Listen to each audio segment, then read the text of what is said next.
Boy oh boy did we have some fun today. The UAE Tour. For many, their opening of the box as far as the season is concerned. For others, well, a time to just solidify what they'd brought out of the winter season. Tadej Pogačar, first race for him of the year, and very much looking forward to imposing himself on a day that really on paper should suit the sprinters, but in reality could have been a real mix of GC men because of the ramps at the very end. Characterised by a wonderful cycling circuit dead centre of the course before doubling back up and heading north to our finale. Ramps at the very end would be something of a challenge. The altimetry kind of looked like a damaged chainsaw blade, did it not? It didn't frighten those who were thinking about getting off and up the road in the break. Cloud, a little bit of spits and spots of rain as well throughout the day, but temperatures around 29 Celsius was always going to be encouragement, I think, for a good ride out. And so it proved to be. Not the longest, of course, is destination the Liwa Palace, 137 kilometres in total, and it wasn't long before we had ourselves a breakaway. Two from VF Group Bardiani CSF Faisane, and it was Manuel Tarozzi, Federico Biagini, and along for the ride as well came Team Solution Tech Vini Fantini's Carlos Zamudio, multiple champion of Panama in the past.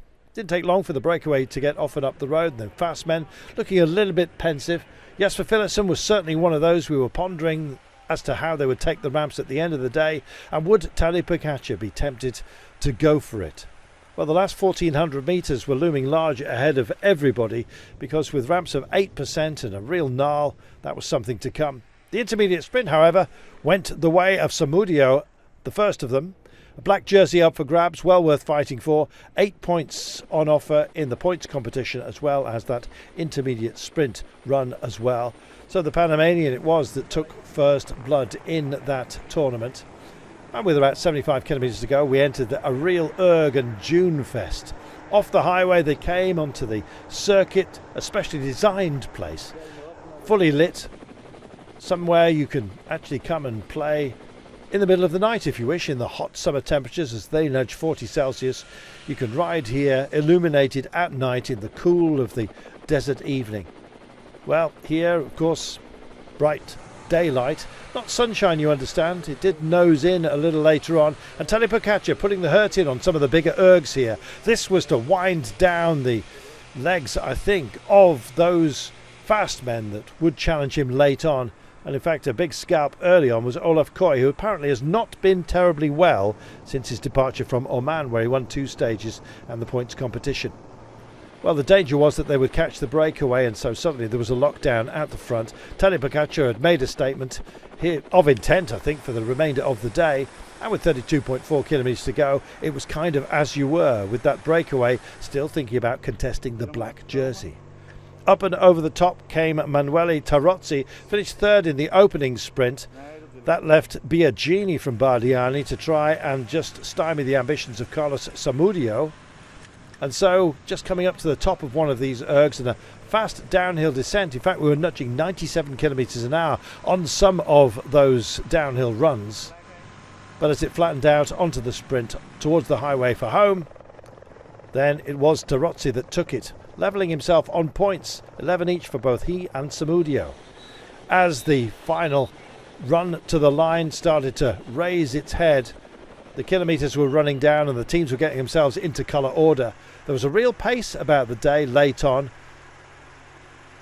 Roundabouts to be taken as well, and with some of the wind that we'd had and dusty conditions upon the surface, we were a little worried about the closing roundabouts that would lead to our Arrow Straight from around about 1400 metres mark run for home. Tadej Pogačar looked healthy until this. This did not look good. Juan Sebastian Milano falling very heavily onto gravel at the centre of the road. They looked back, but a warning to absolutely everybody to stay alert. Milano taking that role.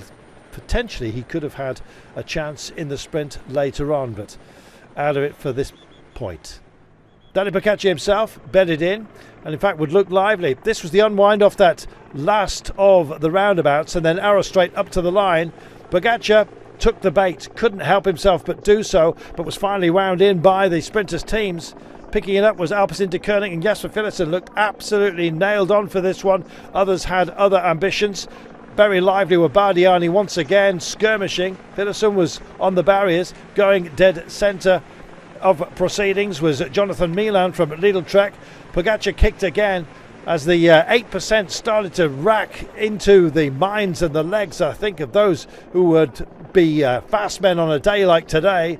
And as he spread across the line, it really was a question of pop goes the weasel, especially for Jasper Philipsen. He jinked to the centre of the road. Keeping it sensible was Jonathan Milan. In fact, such was the lateral movement, I'm afraid, of Philipsen right at the very last. He hampered others around him, and in so doing got himself relegated for that move. Throwing it over the line, brilliantly so, Jonathan Milan, a big man bending down for the congratulations of his teammates. Just imagine the wattage that he had to input to get to the line. Finn Fisher-Black was the man that was hampered. He finished second on the day after Philipsen's relegation. Van Eetveld also in the frame. That's how it stacked up. Milan, of course, taking the day, and just about every other jersey as well, save for black. Milan will be in red as we resume hostilities in the time trial tomorrow.